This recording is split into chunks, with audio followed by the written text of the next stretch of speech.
Saul Kripke. Saul Aaron Kripke, /Saul Kripke / born November 13, 1940, is an American philosopher and logician.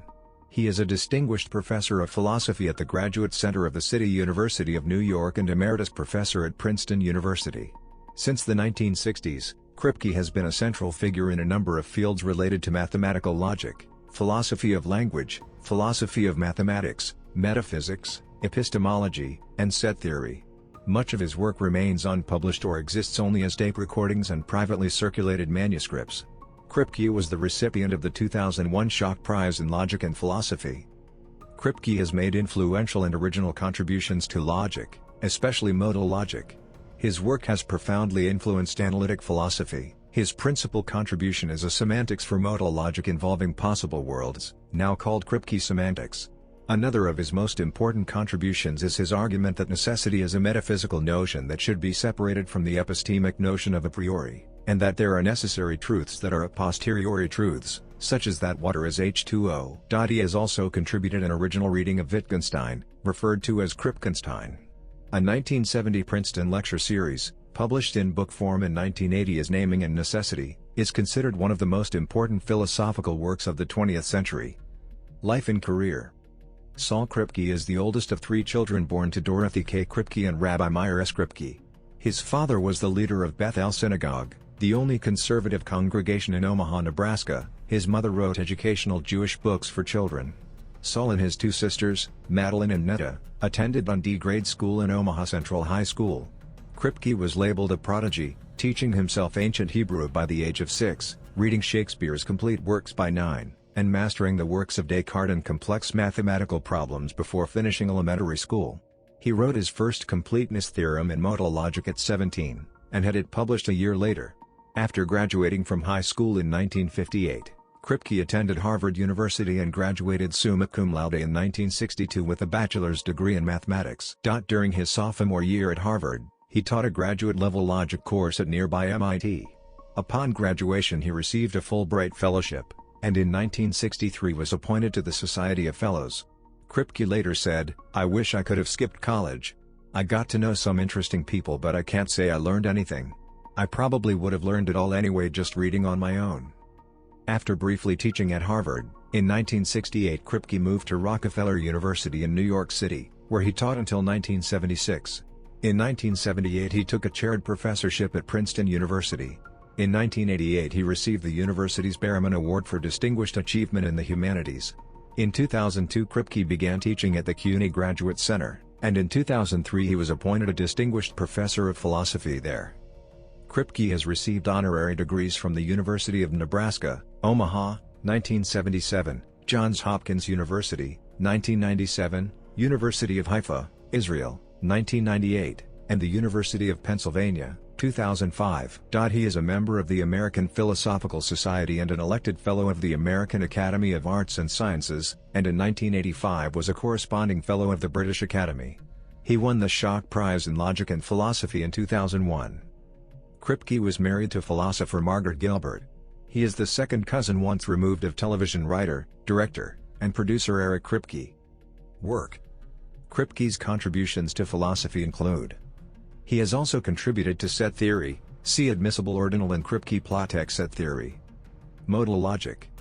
Two of Kripke's earlier works, A Completeness Theorem in Modal Logic, 1959, and Semantical Considerations on Modal Logic, 1963, the former written when he was a teenager, were on modal logic. The most familiar logics in the modal family are constructed from a weak logic called K, named after Kripke. Kripke introduced the now standard Kripke semantics, also known as relational semantics or frame semantics, for modal logics. Kripke semantics is a formal semantics for non-classical logic systems. It was first made for modal logics, and later adapted to intuitionistic logic and other non-classical systems. The discovery of Kripke semantics was a breakthrough in the making of non-classical logics, because the model theory of such logics was absent before Kripke. A Kripke frame or modal frame is a pair W, R, \displaystyle\Langle W, R \Wrangle, where W is a non-empty set, and R is a binary relation on W. Elements of W are called nodes or worlds, and R is known as the accessibility relation. Depending on the properties of the accessibility relation, transitivity, reflexivity, etc., the corresponding frame is described, by extension, as being transitive, reflexive, etc.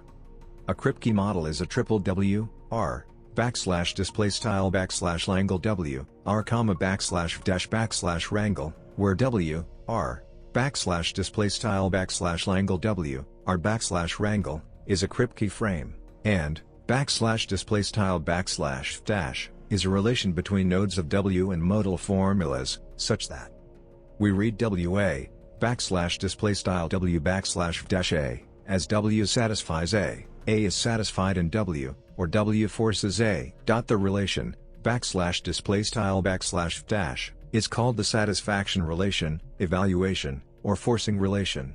The satisfaction relation is uniquely determined by its value on propositional variables. A formula A is valid in.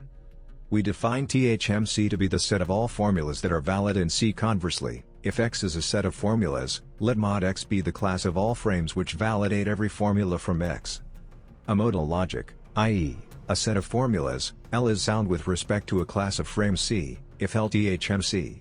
L is complete with respect to C if L THMC. Semantics is useful for investigating a logic, i.e., a derivation system, only if the semantical entailment relation reflects its syntactical counterpart, the consequence relation, derivability. It is vital to know which modal logics are sound and complete with respect to a class of Kripke frames, and for them, to determine which class it is. For any class C of Kripke frames, THMC is a normal modal logic. In particular, theorems of the minimal normal modal logic, K, are valid in every Kripke model. However, the converse does not hold generally. There are Kripke incomplete normal modal logics, which is unproblematic, because most of the modal systems studied are complete of classes of frames described by simple conditions. A normal modal logic L corresponds to a class of frames C, if C equals mod L.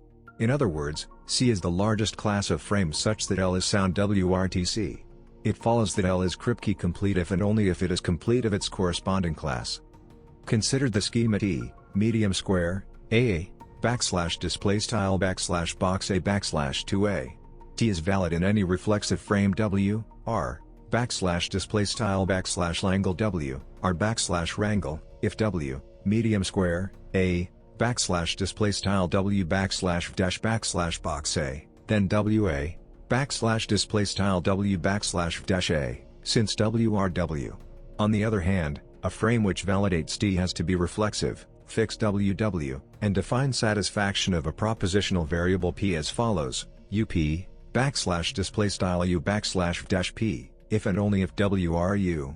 Then W, medium square, P, \displaystyle W \dash box P, thus WP, \displaystyle W \dash P, by T, which means WRW using the definition of \displaystyle \dash. T corresponds to the class of reflexive Kripke frames. It is often much easier to characterize the corresponding class of L than to prove its completeness, thus correspondence serves as a guide to completeness proofs. Correspondence is also used to show incompleteness of modal logics. Suppose L1 L2 are normal modal logics that correspond to the same class of frames, but L1 does not prove all theorems of L2. Then L1 is Kripke incomplete. For example, the schema, medium square, A, medium square, A, medium square, A, \displaystyle \box, A \equiv \box of \to \box A, generates an incomplete logic, as it corresponds to the same class of frames as GL, viz. transitive and converse well-founded frames, but does not prove the GL tautology, medium square, A, medium square, A, \displaystyle \box A to \box A. Canonical models. For any normal modal logic L, a Kripke model, called the canonical model, can be constructed, which validates precisely the theorems of L, by an adaptation of the standard technique of using maximal consistent sets as models. Canonical Kripke models play a role similar to the Lindenbaum-Tarski algebra construction in algebraic semantics. A set of formulas is L-consistent if no contradiction can be derived from them using the axioms of L and modus ponens. A maximal L-consistent set, an LMCs for short, is an L-consistent set which has no proper L-consistent superset.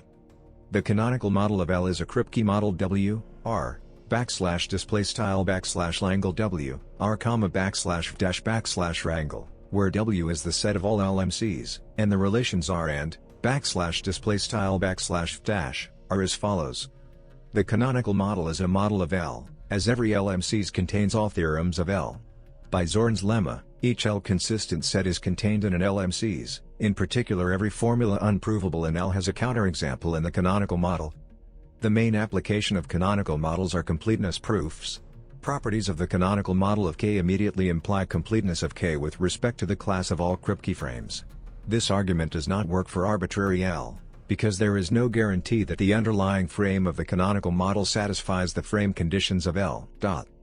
We say that a formula or a set X of formulas is canonical with respect to a property P of Kripke frames, if a union of canonical sets of formulas is itself canonical. It follows from the preceding discussion that any logic axiomatized by a canonical set of formulas is Kripke complete and compact. The axioms T, 4, D, B, 5, H, G, and thus any combination of them, are canonical. GL and GRZ are not canonical, because they are not compact. The axiom M by itself is not canonical, Goldblatt, 1991, but the combined logic S4.1, in fact, even K4.1, is canonical. In general, it is undecidable whether a given axiom is canonical. We know a nice sufficient condition. H. Sahlqvist identified a broad class of formulas, now called Sahlqvist formulas, such that this is a powerful criterion. For example, all axioms listed above as canonical are equivalent to Sahlqvist formulas. A logic has the finite model property, FMP, if it is complete with respect to a class of finite frames. An application of this notion is the decidability question. It follows from Post's theorem that a recursively axiomatized modal logic L which has FMP is decidable, provided it is decidable whether a given finite frame is a model of L. In particular, every finitely axiomatizable logic with FMP is decidable. There are various methods for establishing FMP for a given logic. Refinements and extensions of the canonical model construction often work, using tools such as filtration or unraveling.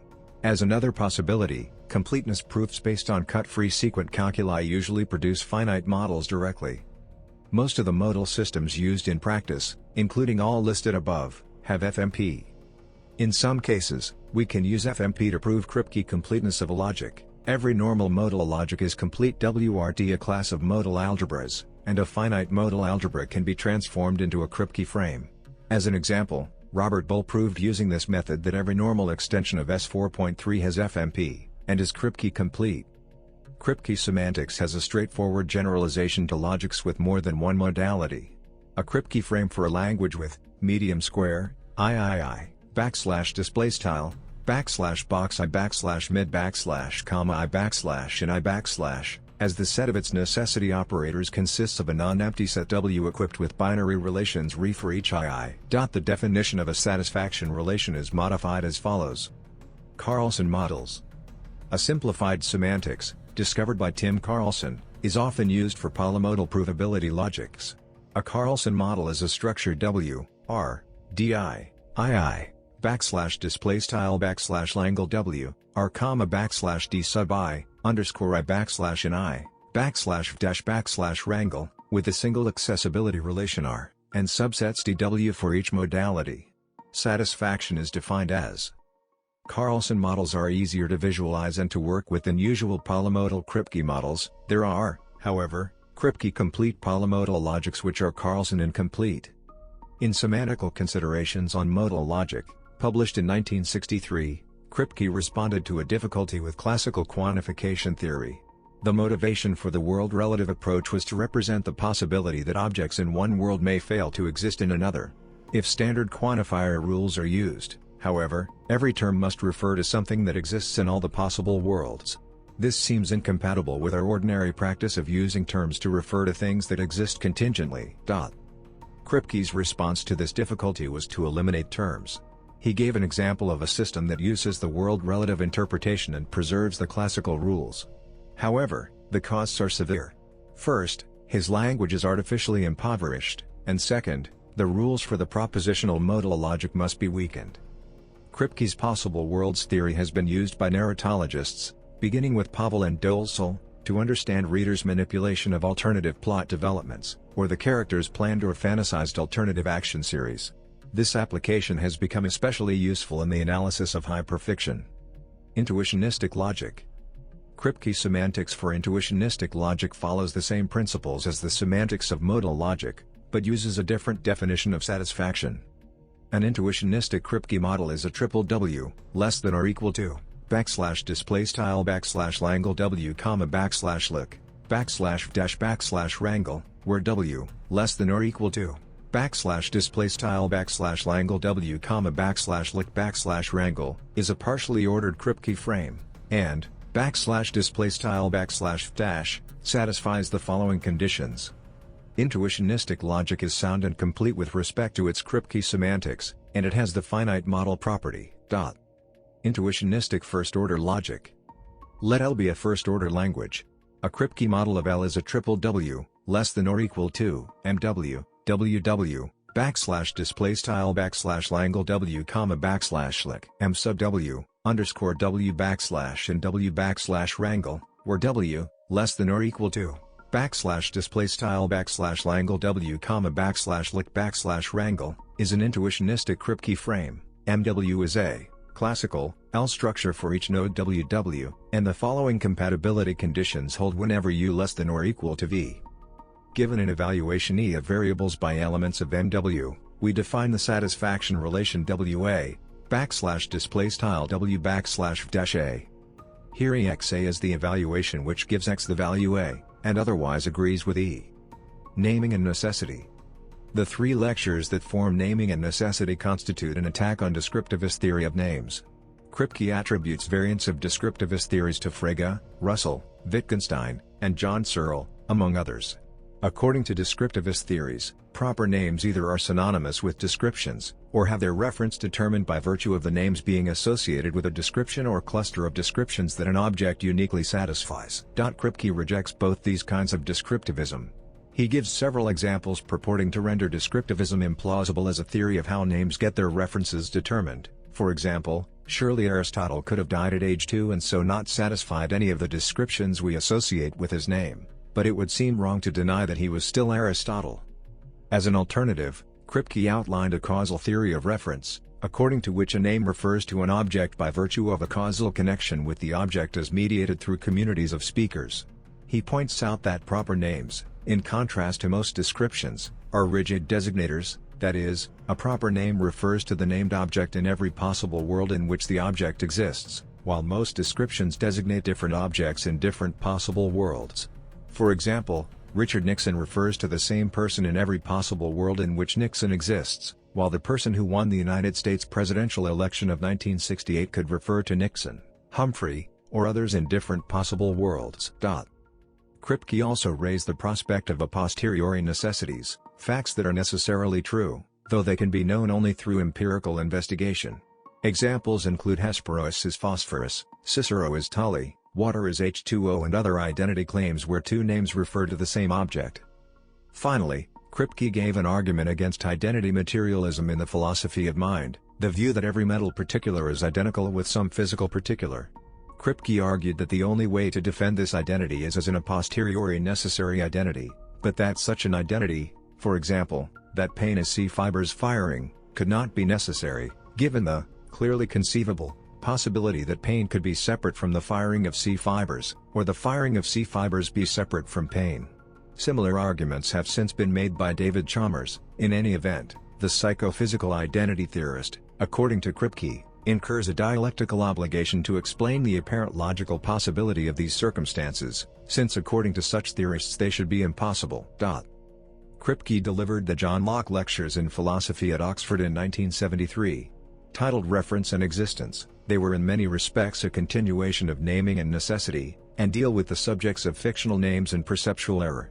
In 2013, Oxford University Press published the lectures as a book, also titled Reference and Existence. In a 1995 paper, philosopher Quentin Smith argued that key concepts in Kripke's new theory of reference originated in the work of Ruth Bark and Marcus more than a decade earlier. Smith identified 6 significant ideas in the new theory that he claimed Marcus had developed. 1. That proper names are direct references that do not consist of contained definitions. 2. That while one can single out a single thing by a description, this description is not equivalent to a proper name of this thing. 3. The modal argument that proper names are directly referential, and not disguised descriptions. 4. A formal modal logic proof of the necessity of identity. 5. The concept of a rigid designator, though Kripke coined the term, and 6. A posteriori identity. Smith argued that Kripke failed to understand Marcus's theory at the time but later adopted many of its key conceptual themes in his new theory of reference. Other scholars have subsequently offered detailed responses arguing that no plagiarism occurred. A puzzle about belief. Kripke's main propositions about proper names in naming and necessity are that the meaning of a name simply is the object it refers to and that a name's referent is determined by a causal link between some sort of baptism and the utterance of the name. Nevertheless, he acknowledges the possibility that propositions containing names may have some additional semantic properties that could explain why two names referring to the same person may give different truth values in propositions about beliefs.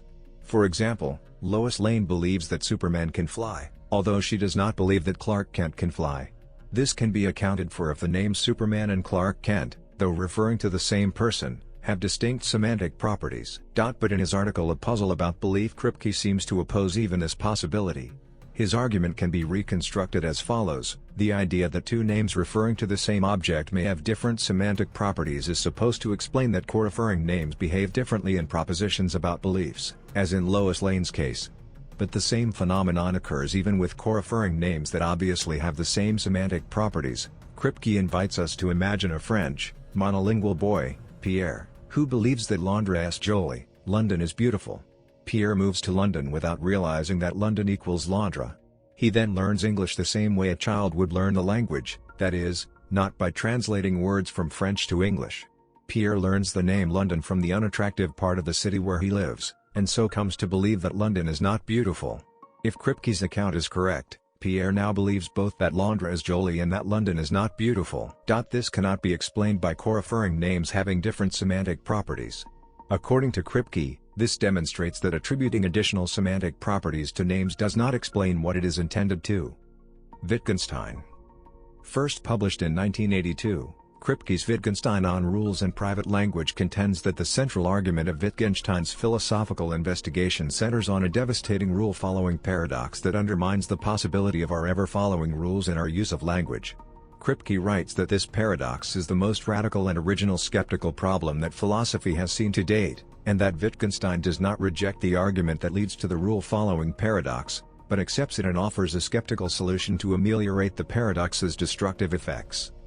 Most commentators accept that philosophical investigations contains the rule-following paradox as Kripke presents it, but few have agreed with his attributing a skeptical solution to Wittgenstein. Kripke himself expresses doubts in Wittgenstein on Rules and Private Language as to whether Wittgenstein would endorse his interpretation of philosophical investigations. He says that the work should not be read as an attempt to give an accurate statement of Wittgenstein's views, but rather as an account of Wittgenstein's argument as it struck Kripke, as it presented a problem for him. The portmanteau Kripkenstein has been coined for Kripke's interpretation of philosophical investigations. Kripkenstein's main significance was a clear statement of a new kind of skepticism, dubbed meaning skepticism, the idea that for an isolated individual there is no fact in virtue of which he or she means one thing rather than another by the use of a word. Kripke's skeptical solution to meaning skepticism is to ground meaning in the behavior of the community. Kripke's book generated a large secondary literature, divided between those who find his skeptical problem interesting and perceptive, and others, such as Gordon Baker and Peter Hacker, who argue that his meaning skepticism is a pseudo-problem that stems from a confused, selective reading of Wittgenstein. Kripke's position has been defended against these and other attacks by the Cambridge philosopher Martin Cush, and Wittgenstein scholar David G. Stern considers Kripke's book the most influential and widely discussed work on Wittgenstein since the 1980s. Truth. In his 1975 article Outline of a Theory of Truth, Kripke showed that a language can consistently contain its own truth predicate, something deemed impossible by Alfred Tarski, a pioneer in formal theories of truth. The approach involves letting truth be a partially defined property over the set of grammatically well-formed sentences in the language. Kripke showed how to do this recursively by starting from the set of expressions in a language that do not contain the truth predicate, and defining a truth predicate over just that segment. This action adds new sentences to the language, and truth is in turn defined for all of them. Unlike Tarski's approach, however, Kripke's lets truth be the union of all of these definition stages. After a denumerable infinity of steps, the language reaches a fixed point such that using Kripke's method to expand the truth predicate does not change the language any further. Such a fixed point can then be taken as the basic form of a natural language containing its own truth predicate. But this predicate is undefined for any sentences that do not, so to speak, bottom out in simpler sentences not containing a truth predicate. That is, snow is why it is true is well defined, as is snow is why it is true, and so forth. But neither this sentence is true nor this sentence is not true receive truth conditions. They are, in Kripke's terms, ungrounded. Nevertheless, it has been shown by Gödel that self-reference cannot be avoided naively, since propositions about seemingly unrelated objects, such as integers, can have an informal self-referential meaning, and this idea, manifested by the diagonal lemma, is the basis for Tarski's theorem that truth cannot be consistently defined. It has thus been claimed that Kripke's suggestion does lead to contradiction. While its truth predicate is only partial, it does give truth value, true/false, to propositions such as the one built in Tarski's proof, and is therefore inconsistent. There is still a debate about whether Tarski's proof can be implemented to every variation of such a partial truth system, but none has been shown to be consistent by acceptable proving methods used in mathematical logic. Kripke's proposal is also problematic in the sense that while the language contains a truth predicate of itself, at least a partial one, some of its sentences, such as the liar sentence, "This sentence is false," have an undefined truth value, but the language does not contain its own undefined predicate. In fact, it cannot, as that would create a new version of the liar paradox, called the strengthened liar paradox. This sentence is false or undefined. Thus, while the liar sentence is undefined in the language cannot express that it is undefined. Religious views. Kripke is an observant Jew. On how his religious views influenced his philosophical views, he has said, "I don't have the prejudices many have today. I don't believe in a naturalist worldview. I don't base my thinking on prejudices or a worldview and do not believe in materialism." Saul Kripke Center. The Saul Kripke Center at the Graduate Center of the City University of New York is dedicated to preserving and promoting Kripke's work. Its director is Gary Ostertag. The SKC holds events related to Kripke's work and is creating a digital archive of previously unpublished recordings of Kripke's lectures, lecture notes, and correspondence dating back to the 1950s. In his favorable review of Kripke's philosophical troubles, the Stanford philosopher Mark Crimmins wrote that 4 of the most admired and discussed essays in 1970s philosophy are here is enough to make this first volume of Saul Kripke's collected articles a must-have. The reader's delight will grow as hints are dropped that there is a great deal more to come in this series being prepared by Kripke and an ace team of philosopher editors at the Saul Kripke Center at the Graduate Center of the City University of New York. Awards and recognitions. Works. Awards and recognitions. Works. Awards and recognitions. Works. Awards and recognitions.